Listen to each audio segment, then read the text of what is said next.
finally seweekend chivayo azokumbira regerero kuna president Emmerson Mnangagwa pasi paragraph rake rabudisa kunyora kuti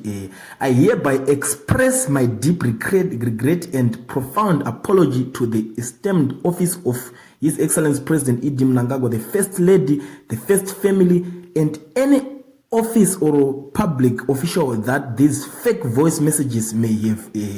adversely affected or drawn into a dispute. I have taken a further step to personally extend my remorse and apologies to all director generals in government upon whom the malicious voice messages may unjustly be construed. As applying for the record, I hold all the director generals in various government departments in the highest regard. I have known them as men and women of unquestionable integrity and do not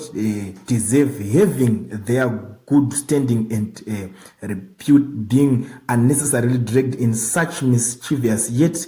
damaging controversies. I once again extend my deepest regret over this unfortunate development, the extent of which bears the potential of diminishing public confidence in the affected government institutions. I undertake to fully assist to the greatest possible extent in demonstrating how the fake voice messages are devoid of any truth. I repeat that at no given time did I ever pay the Director General CIO Isaac Moyo or the Chief Secretary in the President and Cabinet Martin Rushwaya any money whatsoever for any service. Ndo mashoko arikubva nekuna weekend chivayo achikumbira regerero achikumbira zvekare kune regerero kune vamwe vanhu vakakomberedza nemhuri zvekare ya President Emmerson Mnangagwa nekudawo kwema audios akabudira achitaura kuti dzimwe nguva vanogona vamwewo vanhu vakaafectika nema audios iwayo achitaura kuti inini handinawo futi pandakambobuda ndichinzi ndakabhadhara vanhu mari ndakaita uori nana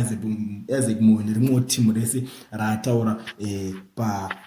message yake achikumbira regerero. Ndo nyaya yandavanayo zvakare nhasi muri Zimbabwe ndakakubatirai pachannel yenyu nhasi kuzozivawo kuti imimi muri kuionawo sei apology yauya nemukomana